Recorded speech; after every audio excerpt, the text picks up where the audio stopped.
I told you before we started filming that I have a theory. I think I know what's going on, especially because we're going to do full spoilers right now. Episode 6 kind of like, it gets into some like main season 5, the boy stuff. Yeah. You know, I'm starting to understand their connection. And can I be honest, that's made me tap into the show a lot harder, actually.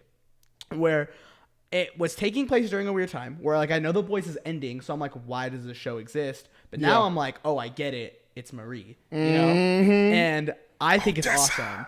I'm really in now. I think the first couple episodes I was a little iffy on, and I told you it wasn't until Marie has her conversation with their like family friend, her auntie. Yeah. And I was like, oh, I love this. Like I wish they'd get more in on this, you know? And they do. Yep. And it's so good. It's so good. I think it's when that show shines, is like when it's about her and her family situation and the way like she deals with her trauma. I don't know. It's so good right now. There's so much stuff going on with Cypher, right? That's his name. Oh my gosh, Dude, Cypher is scaring the crap out of me. Can I be honest? He is such a good villain. Yes. Like really good. I don't know if people are talking about it enough. Like that dude's performance is so good. And I was trying to look at some other stuff he's been in. I'm like, I've never seen this guy before in my life. I've seen him in a couple other things. I just can't remember. I feel like he was like a background character or something, but like this is so good. If we want to talk about background character, we can't even consider him a background character. He's like a crazy good side character. Dude, he's shining right now as the villain, and I think like he could rival Homelander as like I think it's like outside of this, I think he dies this season for sure. Like you're not gonna hold him for a full season 5. I think they kill him off. If this guy had like a Homelander treatment where you kind of just get to watch him develop and grow, oh my gosh, I would literally be obsessed with it. He's so good. He's so good. Homelander still scares the crap out of me. Oh, he's a scary man. Anytime Homelander shows up in anything, like even if he flies in, that's why that last episode in Gen V season 1, when he showed up, I went, everybody in my head, I just went, everybody run slowly away. Because Brody is going to punch somebody and not even know how hard he hit him, and his hand's going to go straight through your face. That's how scared I was. Because whenever he's just there, I'm like, he's going to do something creepy. Like very creepy and very sad and very scary. Like that scene with the baseball bats is forever going to scare me. When you're just like, oh, you're my number one fans? Okay. Deep. A-Train. Yeah. The what? Black Noir. Black Noir. Take these bats and kill them. And I just went... Huh? Deep below A-Train. That one I always think about. That was so that funny. Scared me too, bro. That's how scary Homelander scares. Like it just is, bro. Yeah. That's why, like, when you said that, like, I kind of see it with Cypher, but I don't mean to say like Cypher's as scary as Homelander. I just think he's as compelling. Oh like, yeah. The performance is so good. Oh, 1,000%. That like I'm like, dude, I don't like when we talk about comic book villains, I'm like, I would hope that I remember that Cypher is this good because he's so good in it. Can we talk about how powerful Marie is? Oh, dude, bro, crazy. What the heck? Overpowered. She saved her sister. I think they want to use her as like the key to killing Homelander, probably. Yes. I think so. And I'm so curious about her relevance, and this is why I have a theory actually. But it's more a theory on Cypher.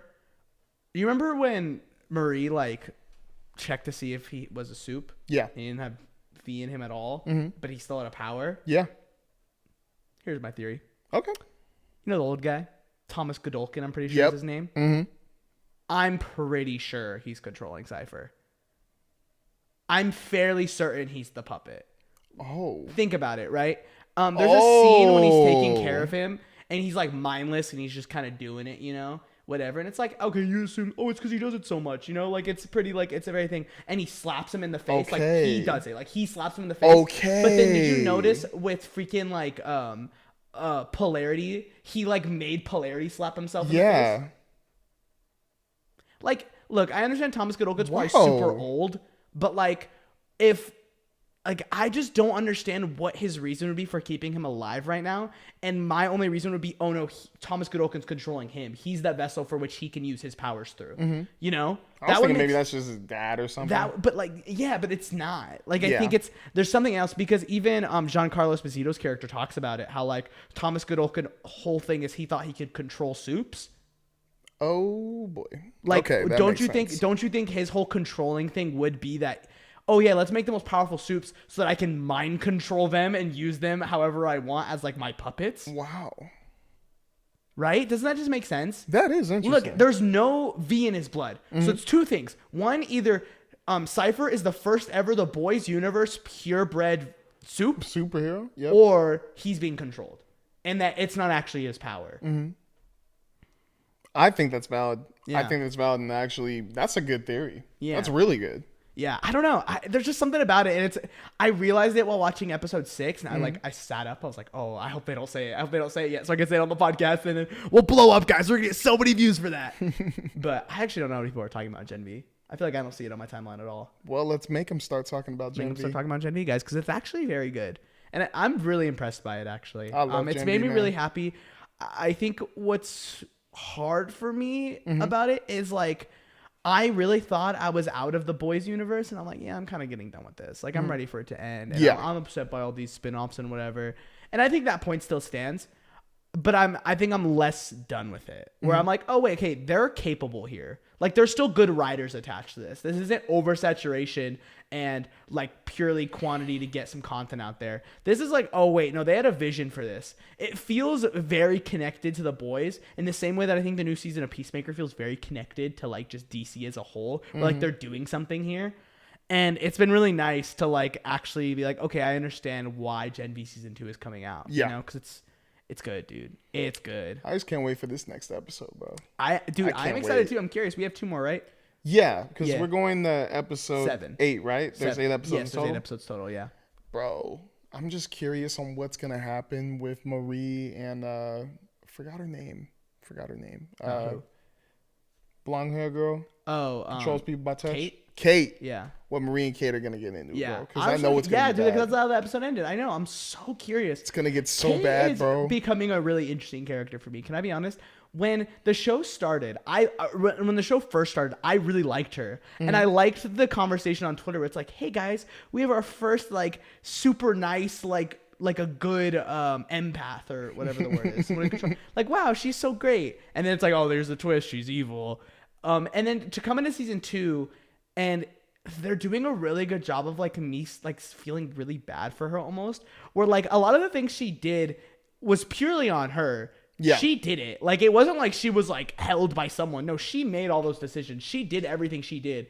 But like season 2, for her to like sort of like get better and her kind of just go through like really hard things, and it's like, oh dude, everyone around her is always using her in the same way that like in the first season there was that like the previous dean of the school was just using her. Yeah. Now it's like, okay, Cypher's obviously using her and she's just trying to get back, and every time she tries to get out she just gets beaten down. I don't know. I feel like there's something really compelling about her that I don't think a lot of people are talking about. Like, I hated her, and now I'm like, oh, I feel really bad for her. I think it's only because my focus is mainly on like Emma and then like the trio Yeah. in this one, because I like how they're going away from the whole college party whatever, and it's mainly just about like, because the shift, you could see it, like they went from, oh yeah, we can still have some fun at the university, to like, this university sucks. Why am I even focused on college? I should be focusing on superhero I liked stuff. that the show kind of moved away from the college. Exactly. I think the first season was really good, but then it was like, to force them back in, it felt like, why are we doing this? Yeah, and now we like, see why. We already moved on from that, and now, yeah, exactly. Like, for them to kind of get away from it again. Yeah. And like it sort of tie back into the boys, I'm like really into right now. It's really nice. Yeah, dude, it's great. I like it. I can't wait. Yeah. Do you have anything else like specifically? Like, how are you feeling? Like, overall? I mean, I love it. It's just that I'm waiting on these next 2 episodes because I'm like I had a lot to say about the first 3 episodes, but like 4, 5, and 6, like I like that theory you said, but I'm mainly more on what are these last 2 episodes going to give me, because I feel like it's lining it up for these last 2 I episodes. feel like there's 3 different things going on, which is kind of cool. There's Sage, her when she showed up, I went, what big the deal. heck? Yeah, big deal. Sage is showing up, which means, okay, she still has her thing going on, which I figured. When she's like sort of like helping Homelander, I'm like, she's evil, but I think she also has like, she has a plan to have her be in control. Yeah. You know? But then obviously 100%. Homelander boots her out, and it's like, okay, she's not stupid. I'm not going to lie to you. I don't think she boots, or Homelander boots her out. No, she did. He did already. Am I mistaken? How did he do it again? At the end of season 4, remember she was like trying to get Homelander to do all the things, and he was like, "All right, why am I listening to you? You're dumb." That. And then he like threw her out. I remember that. But it was like pretty clear that it was like, okay, no, she still has her foot in here. She's doing something. She's too smart. She's way too smart. Sage's involvement in this, and I think there's something going on there. I think she's gonna try and get control, and she's working with Cypher. You obviously have Giancarlo Esposito's character, who also not a good guy, is also in control here, and he's trying to get his own power thing. And then you have Starlight as the third thing, who is also trying to get Marie. So all 3 of these people are trying to get Marie for different things. Starlight's, we can assume it's for obviously a good thing. She wants to kill Homelander. Giancarlo Esposito is to kill Homelander, but he literally said it so he could take back control of Vought. Yeah. And then Sage's thing is, I would assume, to take control of the world. So I'm so curious what direction they're going. She probably knows that Godolkin, your theory. She probably knows Godolkin is the one controlling. She definitely does. She's smart, dude. And I think what's so cool about the show right now is the show can go in so many different directions, and I don't know which one it's going to go in. And like it's holding me in my seat, and I think it's doing a good job of bridging the gap between season 4 and season 5 of The Boys, because it's able to fill in those like things we weren't thinking of. You know, like, okay, we can all assume Sage is doing something. But what about Giancarlo Esposito's character? What is he up to? Boom, here's that. This is what he's trying to do too. He knows exactly what's going on.